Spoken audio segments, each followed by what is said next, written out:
Hello and welcome to another episode of the Bastard Review. This week I'm looking at ECW's House Party 1996. This event took place on January 5th, 1996 in the ECW Arena in Philadelphia, Pennsylvania.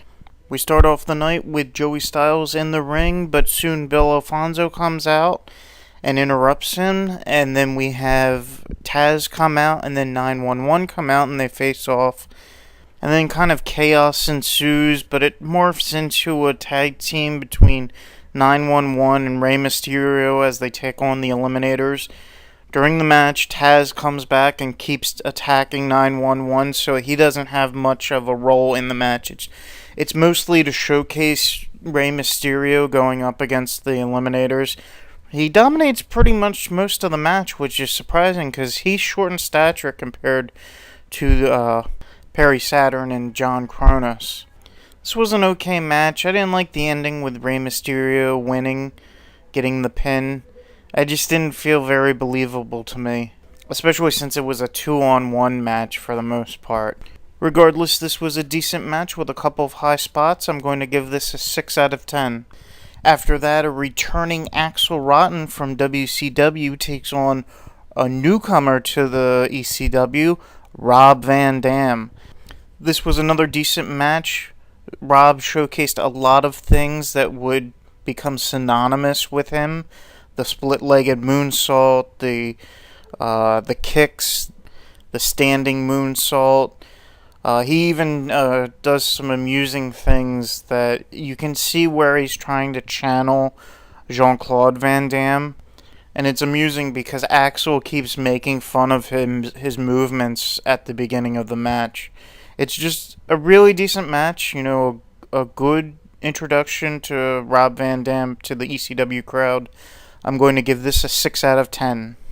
After that, it's Mikey Whipwreck defending his ECW World TV title against Too Cold Scorpio, who's accompanied to the ring with Woman.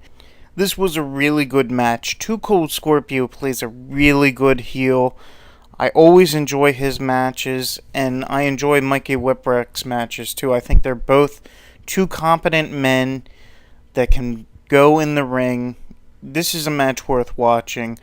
I'm a little hesitant about liking the ending, but it's something I can live with. I'm going to give this match a 7 out of 10.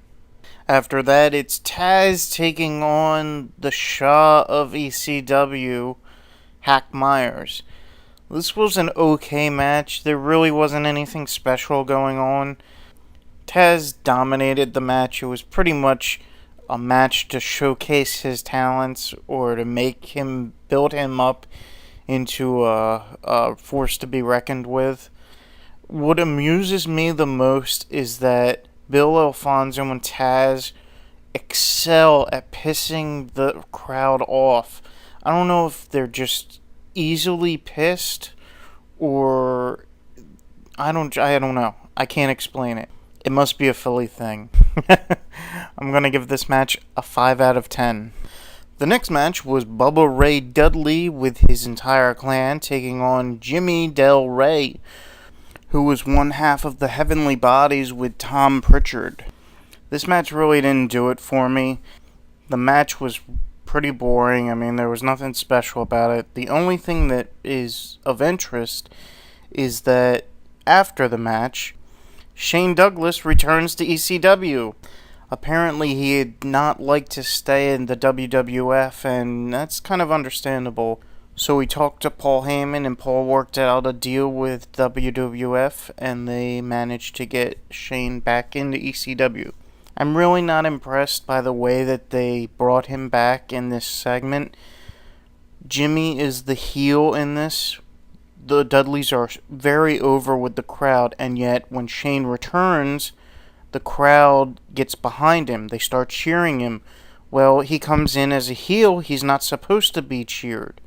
I just think Paul should have realized that they were going to cheer for Shane and brought him in a face capacity to eventually turn to a heel. I think it would have worked a lot better. The match itself was nothing special. I'm going to give this a 3 out of 10.